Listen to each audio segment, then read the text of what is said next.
Fala pessoal, tudo bem com vocês? Meu nome é Giovana Pison E eu sou o Matheus Reis. e estamos começando o Start Jovem, o podcast do CEPRO, que te ajuda a conectar com as tendências do presente e a te preparar para um futuro mais objetivo. E no episódio de hoje vamos discutir sobre o tema carreiras e tendências. Porque caso você não saiba, carreira é algo que se forma através de muitas escolhas, muito esforço e dedicação. E no episódio de hoje, trouxemos um convidado super especial, o diretor da Faculdade Rio Branco Granja Viana, José Maria. Seja muito bem-vindo, diretor. Muito obrigado. É uma alegria muito grande estar aqui com vocês. Espero poder contribuir para esse debate, para essa discussão extremamente valiosa que é a iniciativa de vocês do podcast. Perfeito. Na verdade, a honra é nossa, diretor. A gente que agradece por você ter cedido um pouco do seu tempo aqui, também ter dado essa oportunidade para o nosso projeto, que é um projeto que fala muito sobre a área que muitos jovens vivem hoje em dia, que é a de saber um caminho, que geralmente são as nossas carreiras que a gente tem que decidir. Como você já é um diretor, tem uma vasta experiência no mercado de trabalho, poderia contar um pouco de como foi a sua história para a gente, apresentar para os telespectadores que nos assistem e também falar a nossa primeira pergunta, que seria: o que é mais importante hoje? As faculdades, que são os diplomas, ou as experiências práticas técnicas?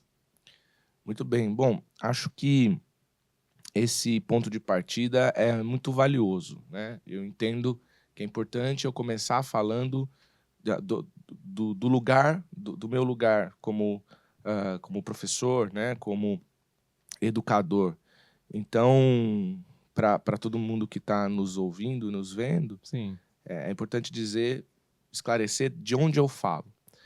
Eu sou professor há 19 anos, eu já dei aula de idiomas e já dei aula também no ensino superior e no ensino médio. Portanto, eu tenho aí quase 2 décadas de experiência docente e o meu primeiro emprego foi também numa escola, né? Eu comecei a trabalhar com 15 anos e Caramba. sempre numa escola. Então, a minha vida profissional sempre teve a ver com ensino e aprendizagem.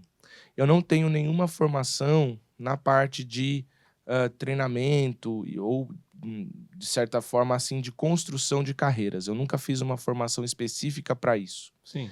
Mas ao longo desses 20 anos, e um pouco mais também, quando eu trabalhava na parte administrativa apenas, antes de entrar na docência, eu sempre observei pessoas tentando construir as suas carreiras, tentando incrementar as suas carreiras, tentando melhorar, né, a sua posição de trabalho e também criando aí repertório, criando uma série de situações e uma série também de experiências para compor o seu portfólio, se é que a gente pode dizer assim, e avançar, né? Avançar na carreira, mas também não só na carreira. A gente pode falar um pouco mais disso, né? As nossas vidas não se resumem à carreira. Mas, de fato, o que eu tenho passado, sobretudo nos últimos 10 anos, são alunos que eu vejo passando pela experiência de ensino e aprendizagem, adquirindo seus diplomas de graduação, de pós-graduação, sempre com o intuito que o Matheus disse, né, de construir uma trajetória de carreira. E, nesse tempo, muitos deles me procuraram para uma ajuda, me procuraram para uma conversa, um debate, Sim. para discutir caminhos, para discutir possibilidades nessa jornada. Então, essa também sempre foi uma preocupação minha. Apesar de eu não ter uma formação específica nessa área, para mim sempre foi importante, além de eu dar as minhas aulas, além de eu tentar passar o conteúdo para esses alunos, que eu também os ajudasse na construção de carreira. Então, por uma questão minha de projeção, eu sempre achei fundamental que nós, na sala de aula, nos preocupássemos também com as construções de carreira desses alunos.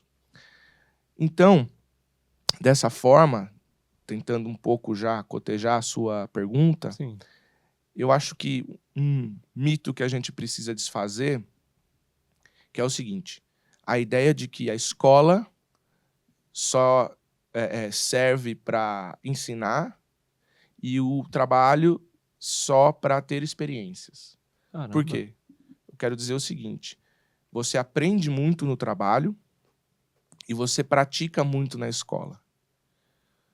Na faculdade, que seja, ou em outros níveis, no nível de graduação e em outros níveis de ensino e aprendizagem. Sim. Então, cada vez mais, a gente precisa pensar numa composição um pouco mais flexível, um pouco mais híbrida.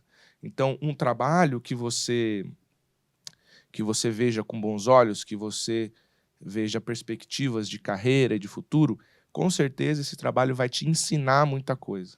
Sim. E, ao mesmo tempo que a escola, ela, além de te ensinar muita coisa, ela vai te trazer uma característica de experiência, tanto de experiência prática, porque muitas escolas, muitos cursos, muitas abordagens priorizam uma experiência prática, ou pelo menos consideram uma experiência prática ao longo dos cursos. Sim.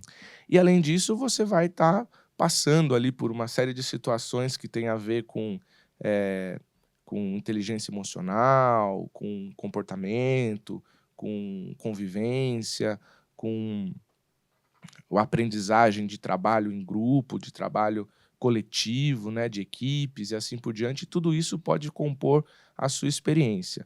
Então, para responder objetivamente, né, o que eu acho é que não existe algo que prevaleça em termos de experiência e ou ensino e aprendizagem, né, uma faculdade ou experiência. Eu acho que essas coisas, elas sempre andam juntas.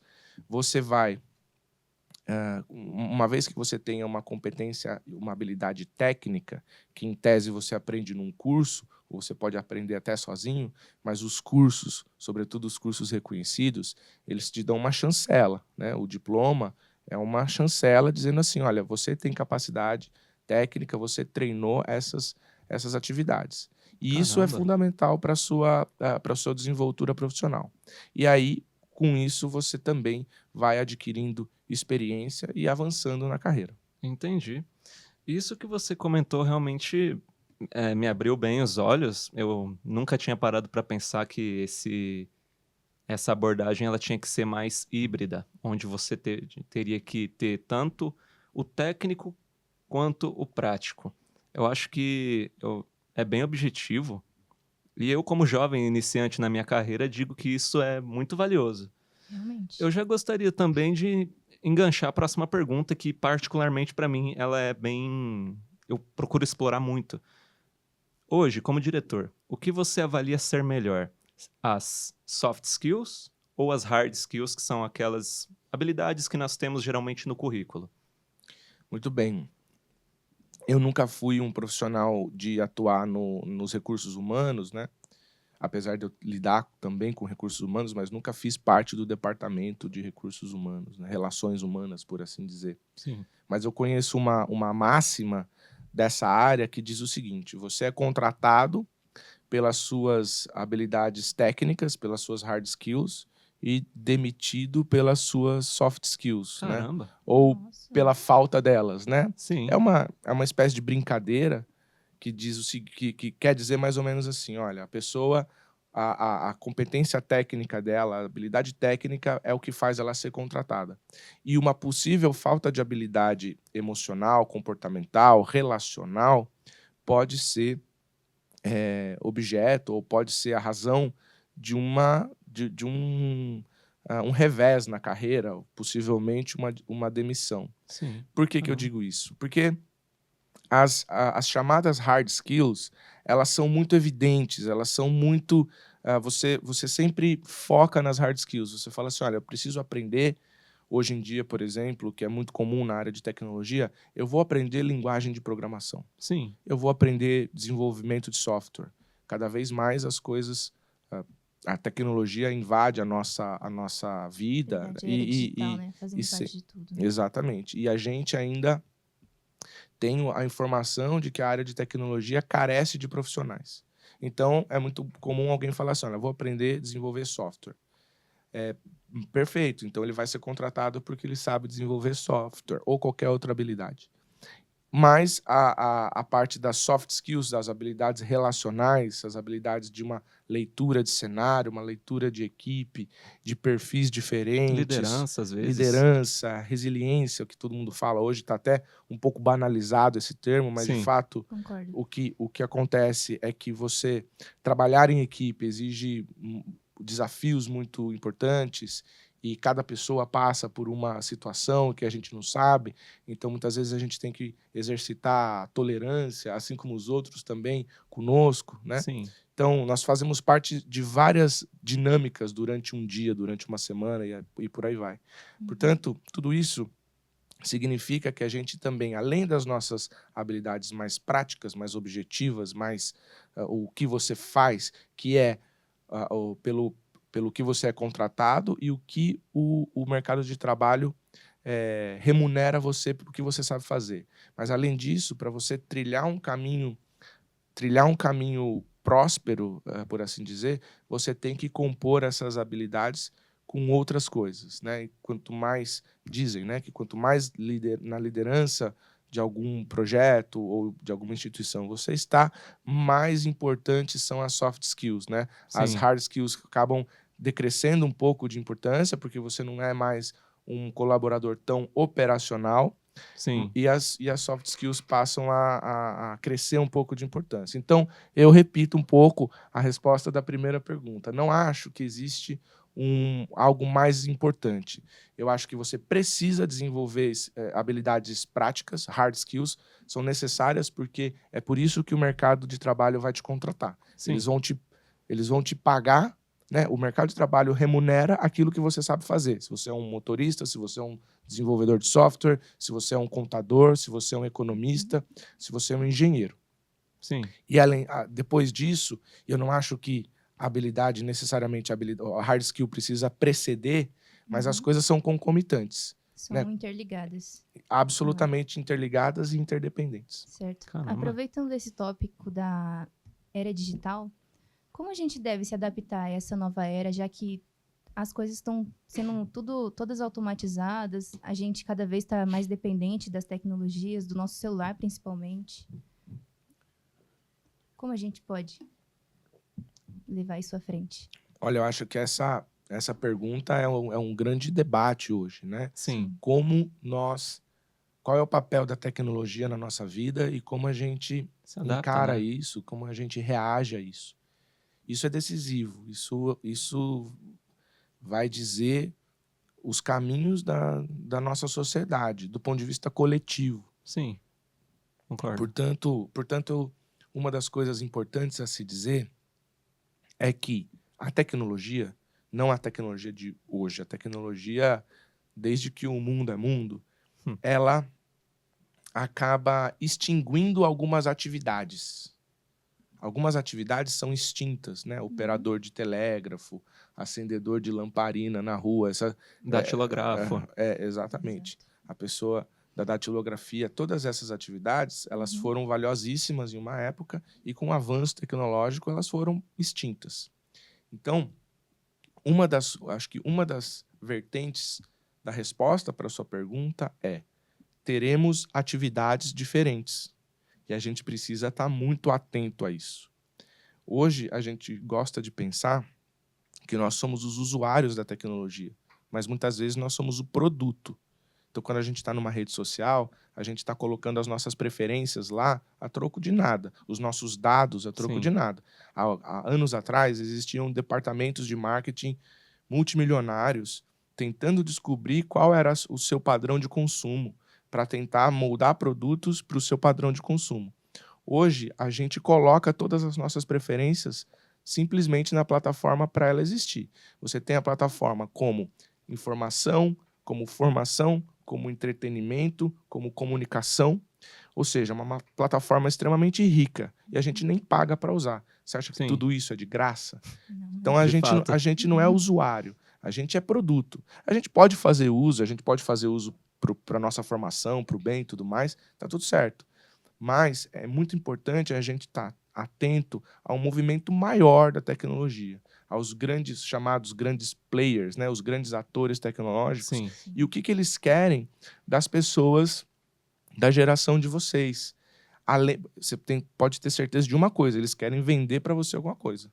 Sim. A hora que você aperta lá o comprar e finaliza a compra, a plataforma já vai se organizar para vender a próxima coisa para você. Às vezes, muito esperto, né? Às vezes só uma exatamente. pesquisa, né?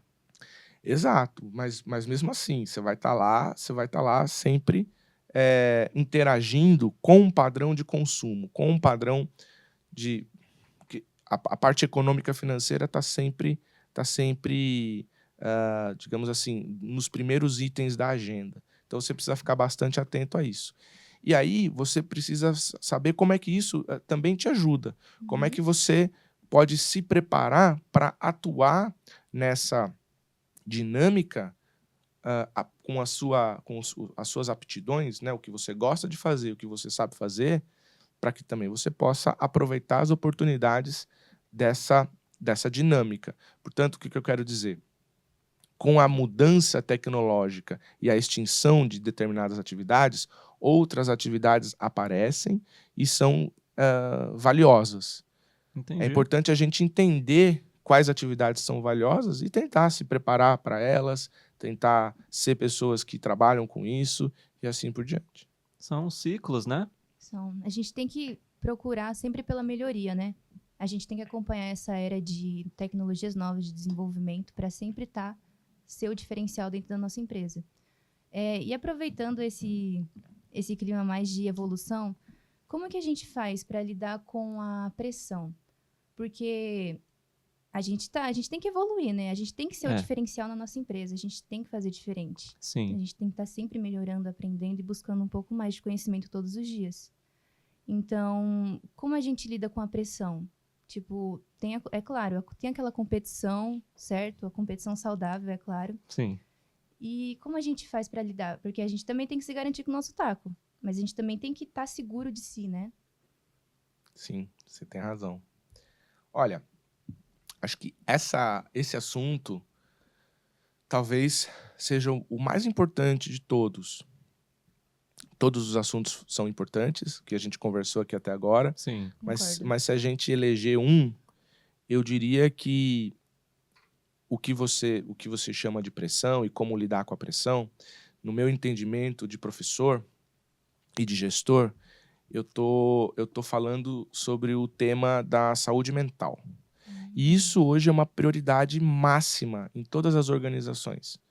Nós, se a gente lembrar, 5 anos atrás, o que não é tanto tempo assim, a gente estava no meio de uma pandemia. Sim. Que reorganizou, né, o padrão de vida e a relação das pessoas de forma muito significativa. Mudou tudo. Se você me perguntasse em 2019 se eu achava que a gente ia passar por uma situação parecida com essa, eu jamais diria que isso seria possível. E, no entanto, estávamos lá sem sair de casa, com medo, muitas pessoas perdendo entes queridos e assim por diante. Sim. E de lá para cá, a necessidade da gente, o que as pessoas chamam de se reinventar, eu não sei exatamente o que esse termo significa, mas ficou convencionado, que é se reinventar, fazer as coisas de forma diferente, evoluir, né? Em uma série de padrões que nós utilizamos e atuamos profissional e pessoalmente. Com toda essa situação, a saúde mental das pessoas foi extremamente afetada. Então, como lidar com a pressão? Eu acho que as pessoas, né, os colaboradores, nós precisamos cuidar da nossa saúde mental, a gente precisa nos cuidar, e essa é um tema e uma responsabilidade não só do indivíduo. Nós precisamos coletivamente encontrar maneiras, encontrar mecanismos de autocuidado. Eu sempre vou fazer essa mediação entre o indivíduo e o coletivo. No mundo corporativo, né, no mundo dos negócios, é muito comum a gente priorizar o indivíduo, né? Você tem que ser arrojado, você tem que ser competitivo, Introvertido ou extrovertido. você tem que ser extrovertido.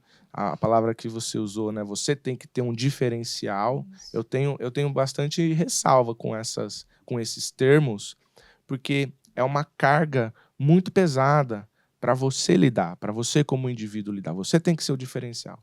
Você tem que ser competitiva. Você tem que ser extrovertido. Então, assim, é uma sequência de ordens que a gente precisa seguir e que, na minha opinião, elas não vão dar em outra coisa, senão numa pressão muito grande que a gente tem que responder.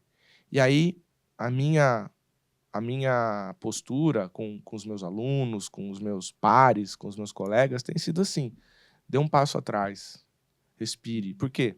Para ser tudo isso, não deixa de ser verdade, você tem que ser, muitas vezes, um profissional com uma certa desenvoltura, um pouco arrojado. Sim. Mas para você conseguir isso, você precisa estar bem.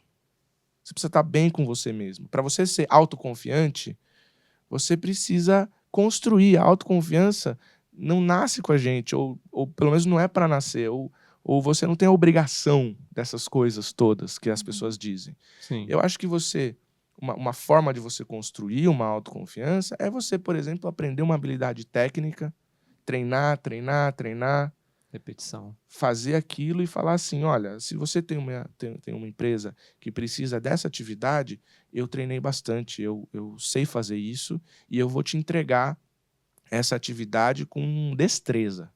Aí você começa naquela atividade. Sim. E aí você vai evoluindo, e aí a autoconfiança é uma espécie de ciclo virtuoso. Quanto mais você faz, mais você confia em si mesmo. Quanto mais você confia em si mesmo, melhor você faz. Sim. Né? Agora, todo mundo, em alguns momentos, duvida um pouco de si mesmo. Existem dias ruins para todo mundo, dias difíceis, coisas Sim. externas que nos afetam, coisas internas que nos afetam, obviamente, bastante. E todo mundo tem isso. E é normal. É normal ficar triste, é normal não render todos os dias a melhor performance que você tem. Então, a gente precisa normalizar um pouco o humano, né? Sim. Parece óbvio dizer isso, né? Parece que a gente está falando uma coisa extremamente óbvia. Mas essa postura do mundo corporativo de dizer que você tem que estar no ápice do seu rendimento o tempo todo, né? Você tem que ser um piloto de Fórmula 1 e eles mesmo assim batem o carro, erram as curvas. Um robô? Fazem coisas... Exatamente. Até os robôs sofrem com fadiga, né? Sim. Portanto, eu acho que como lidar com a pressão, Giovana, é um tópico essencial, sobretudo para quem está começando a carreira, porque quem está começando a carreira tem vários desafios à sua frente e é até difícil saber por onde começar. Sim, ainda mais porque a gente considera... Muitas das vezes a gente se considera uma máquina, né? A gente não considera que a gente tem que descansar, que a gente tem que cuidar da nossa saúde, não é mesmo, Matheus? A gente parece que pregam hoje em dia que a gente tem que estar no full time, o tempo inteiro. E com isso me levantou uma dúvida também. Gostaria que pudesse falar brevemente sobre, no caso, o senhor como diretor, geralmente aparecem alunos perguntando sobre as experiências, contando as experiências. Geralmente, quais são as experiências que mais causam aquele baque nos que estão começando, no primeiro emprego ou na primeira faculdade? Bom, você diz assim sobre o impacto, né, que os alunos... as experiências. Certo.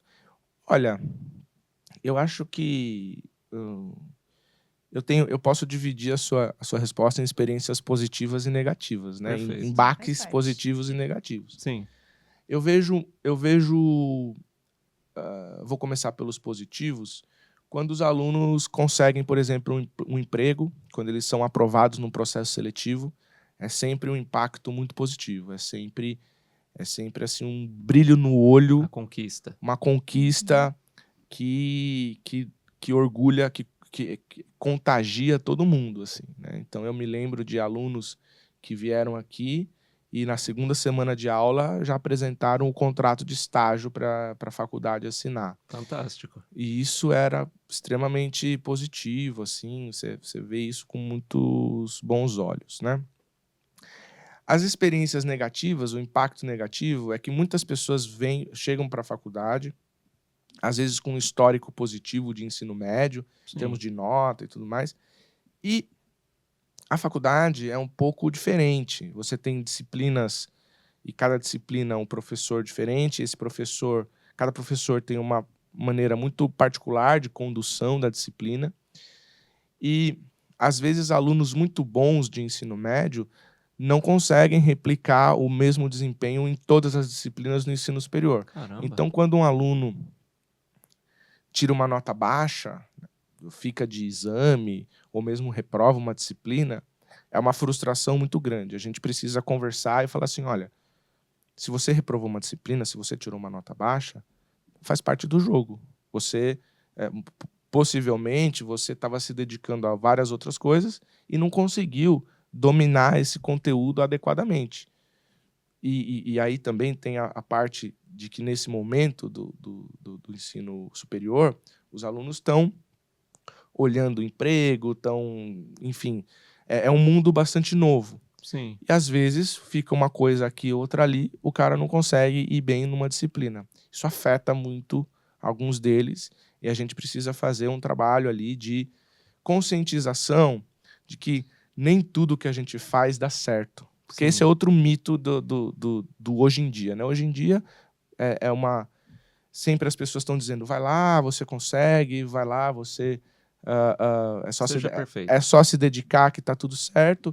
E muitas vezes, mesmo a gente se dedicando, os nossos planos não são confirmados. Mesmo a gente se dedicando, o que a gente projetou não dá certo. E está tudo bem, você não conseguiu atingir aquele objetivo naquele momento, Sim. mas a sua preparação já conta para o seu repertório, já conta para a sua construção de experiência. Então, assim, como você mencionou algumas vezes, né? Olha, você, diretor, você está falando isso, eu estou pensando na minha trajetória. Sim. E, realmente, chegar à direção da faculdade foi uma conquista a qual eu me alegro muito. Eu fiquei extremamente feliz. Mas, antes disso, eu sofri vários reveses. Eu reprovei processos seletivos, eu propus coisas que não deram certo. Sim. E a gente nunca... Isso não vem à tona, né? Vem à tona hoje, como eu tenho um cargo de gestão que me ocupa bastante, uma responsabilidade enorme, dá um trabalhão, e eu gosto, tá tudo bem. Mas, assim, sempre nós temos isso como resultado de vários nãos que nós recebemos ao longo da nossa carreira. Caramba. Realmente. Eu fiquei impressionado. É realmente muito importante ouvir essas palavras, sabia? É uma bagagem que é necessária. A gente precisa ouvir muitas coisas que é necessárias para a gente crescer e chegar, talvez não num cargo como o senhor tão alto, mas dos meus sonhos, talvez, sabe? Talvez não seja o que o senhor é, mas já é uma grande ajuda. Não, mas vocês vão chegar muito mais alto, vocês vão fazer muito mais coisas. Eu acho que isso é muito importante, Giovana, você ter. Quando você fala assim, chegar no meu sonho, não existe nada mais alto que isso. Né? Não é um cargo de alguém, de qualquer pessoa, meu ou de qualquer outra pessoa, que é alto demais. Quando você fala assim, o meu sonho, isso é o mais alto para você. Até porque, quando eu estava construindo a minha carreira, eu não imaginei ser diretor. Eu não pensava em ser... Nunca foi o meu objetivo de carreira ser diretor. Mas as oportunidades foram aparecendo e eu fui aproveitando essas oportunidades, e hoje eu sou o diretor da faculdade com muita alegria. Assim, eu gosto muito do que eu faço, eu fico muito contente assim, todos os dias que eu acordo e tenho que vir para cá, e venho para cá para dar as minhas aulas e para cuidar de todas as questões da faculdade. Isso para mim é muito valioso. E essa é a minha história, né? Eu compartilho com vocês um pouco da minha história, não é porque ela é um exemplo, mas é porque ela é a que eu conheço. Sim. Agora, o que eu acho importante para vocês nessa situação é você continuar com essa ideia do seu sonho. Porque quando você fala, esse é o meu sonho, não é uma direção, não é uma coordenação, não é nada dessas outras coisas é maior do que o seu sonho. O seu sonho é o que você deve perseguir. É um propósito, né? Propósito. Propósito é a base da gente. Inclusive na parte de saúde mental, né? Então, quando você tem um propósito, você já resolveu uma série de questões de saúde mental.